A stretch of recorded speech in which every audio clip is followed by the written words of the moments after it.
Bonjour à tous, alors voilà, c'est encore moi.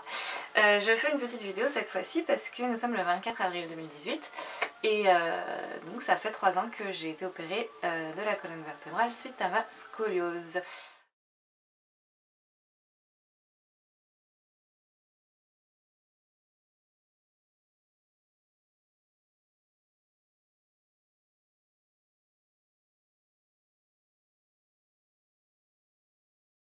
Voilà, donc je fais une petite vidéo pour un peu rappeler à tout le monde l'importance qu'a le post-opératoire. C'est-à-dire qu'il est très important de se préparer avant pour l'opération, préparer ses muscles, préparer son corps, préparer sa tête, préparer ses proches.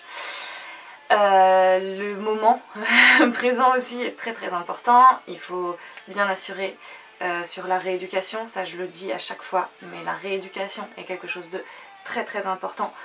Faut vraiment pas lésiner là-dessus, même si votre chirurgien vous conseille pas la rééducation, le centre de rééducation c'est quelque chose de très important. Moi vraiment j'appuie dans le corps, donc il faut vraiment prendre soin de son corps et voilà, c'est-à-dire que l'opération ne fait pas tout. L'installation d'un matériel tel que le titane, les 2 tiges de titane qui sont posées autour de la colonne vertébrale vont pas vous permettre d'aller mieux comme ça. Il faut y mettre du sien, beaucoup. Donc c'est-à-dire que tous les muscles autour, il y a énormément de muscles qui n'auront jamais travaillé de leur vie.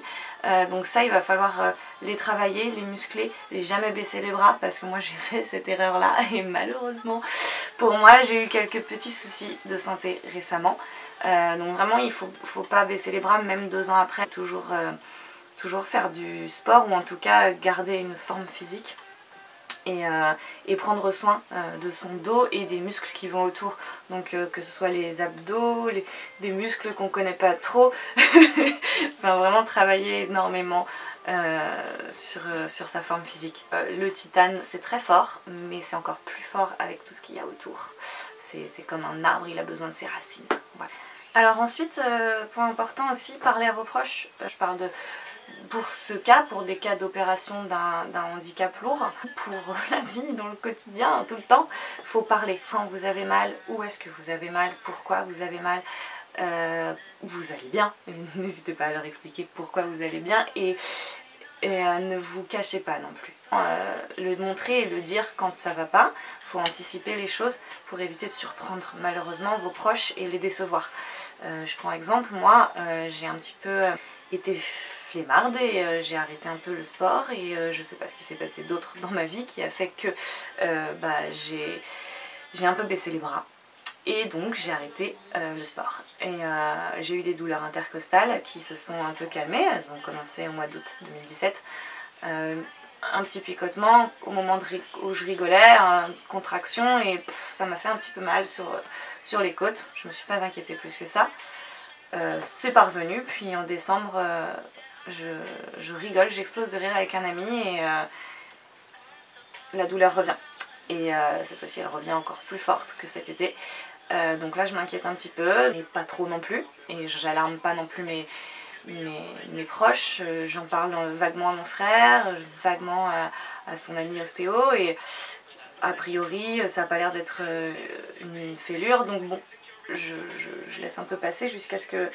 Enfin, je m'inquiète un petit peu et j'essaye de pas faire trop d'efforts quand même, mais voilà, je préfère montrer que je suis forte. Un jour, je déplace un meuble avec ma mère et je pousse le meuble tranquillement, on déplace le meuble toutes les deux et là, une petite douleur qui revient. Alors du coup, je lui dis attends, et en lâchant, donc mon muscle s'est décontracté et à ce moment-là, il y a eu une irradiation dans mon corps d'une douleur insoutenable.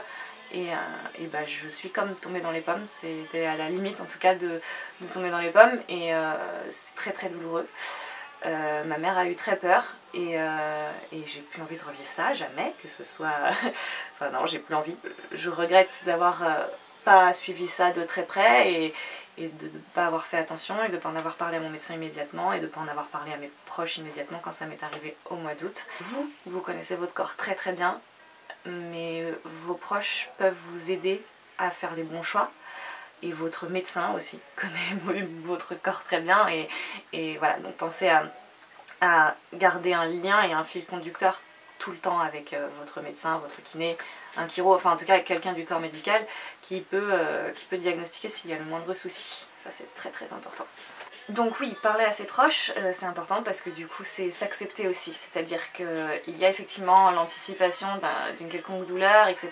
Et en parler, qu'est-ce que je fais, est-ce que je vais voir un médecin ou est-ce que non, machin, qu'est-ce que t'en penses, ça c'est une chose, mais il y a aussi l'acceptation, c'est-à-dire accepter son handicap. Tu vas pour porter un pack d'eau, si ton ami ou ta mère ou ton frère te dit attends, je vais le faire pour toi, te bats pas, va pas faire genre non mais ça va, je peux le faire.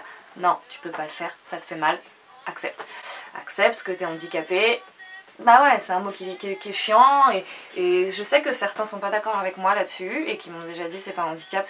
Ok, soit, mais dans tous les cas, c'est quelque chose, il y a des choses que tu peux pas faire, accepte que tu puisses pas les faire et du coup, accepte l'aide et la main qu'on te tend et même parfois essaye de demander de l'aide. Moi, j'ai beaucoup de mal avec ça, mais je le fais de plus en plus et j'essaye de me ménager et de dire excuse-moi, ça te dérangerait de me porter ça parce que franchement là j'en peux plus.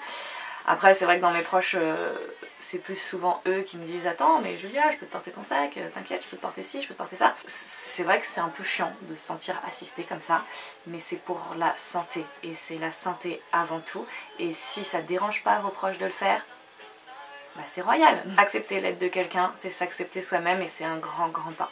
Ce qui est important c'est de savoir que être handicapé, c'est pas être faible. Tant pis si c'est un mot qui déplaît, mais pour moi, être handicapé, c'est pas être faible, c'est être fort au contraire. C'est traverser des épreuves que d'autres ne traversent pas. J'ai plusieurs amis autour de moi qui sont handicapés pour plein de raisons. Ça se voit pas. Et honnêtement, je pense que c'est eux qui arrivent à surmonter les plus petites choses comme les plus grosses choses. Donc vraiment, si vous vous considérez comme handicapé, sachez que vous êtes fort. Et si vous avez une maladie, une malformation, vous êtes fort aussi, affrontez-la et assumez-vous tel que vous êtes. Je pense que du coup, être handicapé, ça nous permet de trouver de la force en nous qu'on ne pensait pas avoir pour d'autres situations. C'est-à-dire qu'une situation tout autre qui n'est pas du tout en lien avec notre maladie, malformation ou handicap, du coup, on a une force mentale qui nous permet de le surmonter. Finalement c'est cool d'être handicapé donc le voyez pas comme quelque chose de négatif et vraiment assumer, enfin le regard des gens on s'en fout. Et donc pour en revenir à moi personnellement, voilà, donc ça fait 3 ans que j'ai été opérée et ma vie a énormément changé. J'ai eu que des choses positives donc dans ma tête, dans mon corps et dans ma vie au quotidien. Ce qui m'a beaucoup aidé dans les 3 ans post-op, c'est mon entourage. Ils ne le savent pas, mais je pense pas qu'ils imaginent, ils peuvent pas imaginer à quel point. Je pense à mes amis, à mes frères, qui ont été un énorme soutien, et mes parents, ma mère. Je veux pas faire la nana qui vient de recevoir un César et qui remercie tout le monde et toute l'équipe technique, mais si. Les infirmiers, les kinés, les médecins, le chirurgien, toute son équipe, parce qu'aujourd'hui j'ai une vie meilleure, vraiment. On baisse toujours les bras à un moment donné en se disant ça y est, ça va. Non, ça va jamais. Et il faut quand même garder en tête qu'on n'est pas des gens normaux et qu'on a une scoliose et qu'il faut quand même continuer à se battre et ça sera toute notre vie. Mais ça va mieux et je le répéterai jamais assez. Je suis pas médecin et toute scoliose est différente. Alors moi, tout s'est bien passé, ou presque, à quelque chose près. Mais pour vous ce sera peut-être différent parce qu'on n'a pas la même scoliose, parce que voilà, moi j'ai rencontré des gens qui vont avoir 30 degrés de déviation sur la colonne et qui vont avoir des douleurs insurmontables et qui vont être obligés de se faire opérer. A contrario, je vais avoir quelqu'un de 55 degrés qui a pas mal et qui vient me poser la question est-ce que je dois me faire opérer? Si t'as pas mal, te fais pas opérer. Si c'est vivable comme ça, si ça détruit pas tes organes, si ça détruit pas ton dos, si ça te fait pas mal aux jambes, vis avec. Je veux dire, voilà, moi j'en connais des gens qui vivent avec leur scoliose et pour qui tout se passe très bien. Donc voilà, je crois que j'ai à peu près tout dit brièvement pour ces 3 ans. 3 ans. Incroyable, donc du coup c'est une petite vidéo aussi et surtout je pense pour mes proches, pour qui ça a été difficile ce jour-là, ce 24 avril 2015, parce que j'ai pris ma décision toute seule, que j'ai décidé moi-même de me faire opérer, que personne ne pouvait m'en empêcher. et que vous vous êtes retrouvés tous devant le fait accompli lorsque je me suis retrouvée sur ce brancard pour direction le bloc. Donc papa, maman, Alex, vous étiez là ce jour-là. Je sais que ça a été difficile, Max aussi. Et voilà, et vraiment je vous remercie parce que ce jour-là a été difficile. Les 3 mois qui ont suivi de convalescence ont été très très difficiles aussi. J'ai dû être insupportable avec certains et ça n'a pas dû être facile pour vous de me voir aussi fatiguée. Mais vous avez été là et je pense à mes amis qui sont venus plein de fois me voir, qui m'ont appelé beaucoup et qui m'ont soutenue de quelque façon que ce soit. Donc ça c'est très important, franchement je pense que la chose la plus importante dans tout ça c'est le soutien parce que tout seul on n'y arrive pas. Donc ça c'est cool. Et merci à vous, mes lecteurs, parce que du coup j'ai quand même quelques lecteurs de ce blog, donc voilà, c'est aussi... ça a aussi été quelque chose de très important pour moi de rédiger ce blog, donc ça fait 3 ans et demi aujourd'hui je pense que j'ai ce blog, donc vraiment ça m'a apporté beaucoup de bien. J'ai eu énormément de commentaires, énormément de mails, de gens qui m'aidaient, qui m'encourageaient, de gens qui me demandaient des conseils.